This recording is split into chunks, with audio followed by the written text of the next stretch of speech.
Have you ever seen wineries at an altitude of 1,500 meters? How would that wine be? In Granada, Spain, in Sierra Nevada slopes, we have the answer.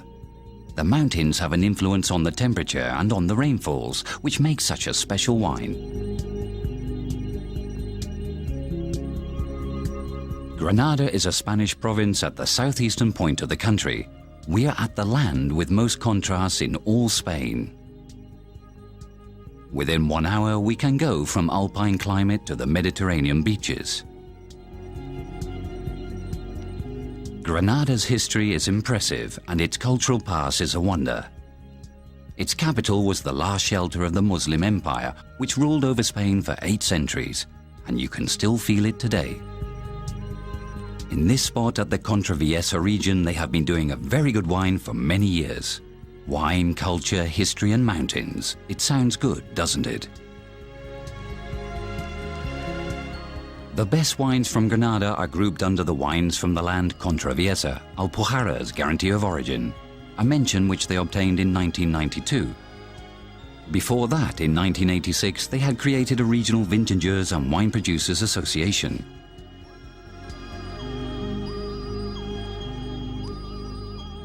It is thanks to this union that the Alpujarra winery holders obtain the wines from the land mentioned. The regional association carries out many activities, among which we can highlight a project to reorganize the wineries covering 160 hectares. Thanks to a European program, they have achieved the promotion of their wines.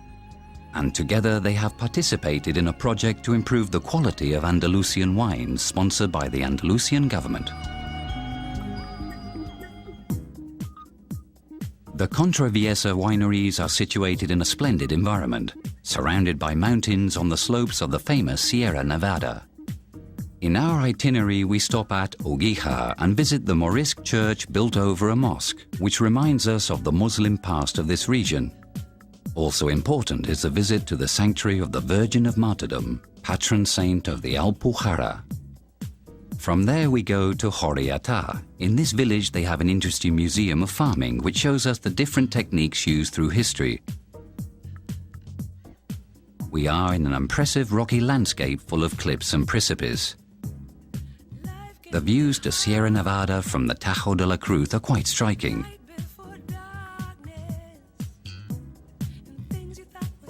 Our next stop is Cojaya. They say this village is a museum in itself.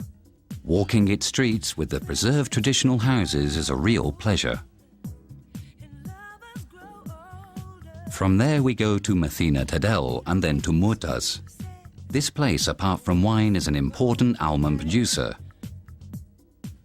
Murtas' most important monument is St. Michael's neoclassical church, which rises over the flat roofs, characteristic of the Alpujarra. This region is part of a particularly charming and beautiful area. There is a great number of routes for you to get lost in charming small villages which amaze Muslims, Christians and romantic writers such as Gerald Brennan. Let's start from Alberdon, the ultimate wine-producing village renowned for its Moors and Christian festivities. From there we go to Albuñol. Close to the village you can find the Bat's Cave. From there we continue our way to Sorvillan, a picturesque village leaning into the Mediterranean Sea. Staying in Granada's Alpujarra is a real pleasure. There are thousands of nice places like the Alquería de Moraima, places that remind us of old times and of romantic travelers, but places that have all modern comfort. Eating here is the perfect bet. Alpujarra's gastronomy is very rich and, like everything here, finds its basis on the Moorish origins. You cannot leave the region without having tasted the migas, or Alpujarra's most typical dish made with fried eggs, potatoes, black pudding, loin and spicy pork sausage and the local cheese. All of it, of course, in a good company of Contraviesa's wines. These wines are specially designed to match the local gastronomy. The natural site of Sierra Nevada is ideal to practice leisure and adventure. The climate, with more than 300 sunny days a year, makes you think of it. Here in the mountains you can find a very rich offer for adventure sports to delight the most daring ones. If you like water, you can do canoeing. There are many rivers with high slopes in which it's quite impressive to be dragged along by the current. You can also do canoeing or rafting, so the strong sensations are assured. If you're looking for bigger sensations, you can do paragliding.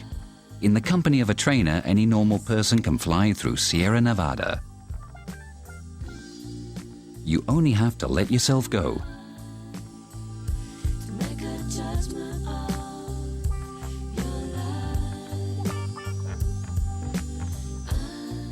We go back to the starting point Uguija. In this village you can find Dominio Buenavista Winery. Juan Palomar, the owner, is the village's doctor. He lives in the United States since long time ago.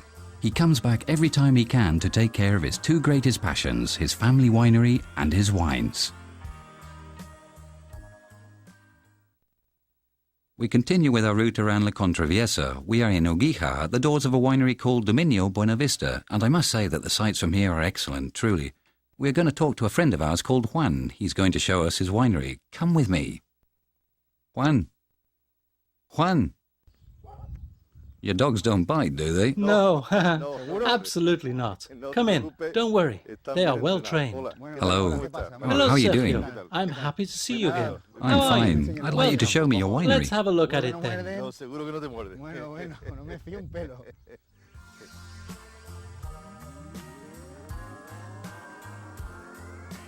Juan, tell me, where are we entering?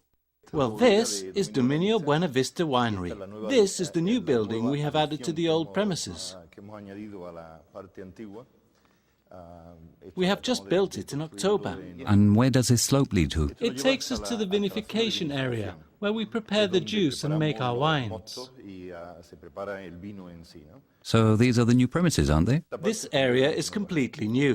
The only old thing here is the main door of the house my father and I were born. He also owned a small winery in that place. Were you born here? Yes, I was. I was born in Uguija. In Uguija? Yes. That's why you wanted to have your winery built here? Right. That's exactly why. To keep the tradition here, I suppose.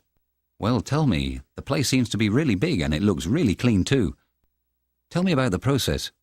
The winemaking process is relatively simple. People have been making wine for thousands of years, and there haven't been any drastic changes. The grape is squeezed in a ramp outside this room. Gravity makes juice, and grape pastry go down to these two maceration tanks. So they get in from up there, don't they? Exactly. They come in through that hole, and the juice and grape pastry come down there to the maceration tanks. The one labelled number 2. The big one labelled number 2 and this Fabric, which is a very modern maceration tank. This one allows us mixing the different grape skin and seed sediments to obtain better flavours and aromas. So this machine is really modern? Really modern. We can also do an exact control of fermentation by means of a very modern cooling device. I see. So, if we want to rise temperature at the beginning of the fermentation process, we can. This makes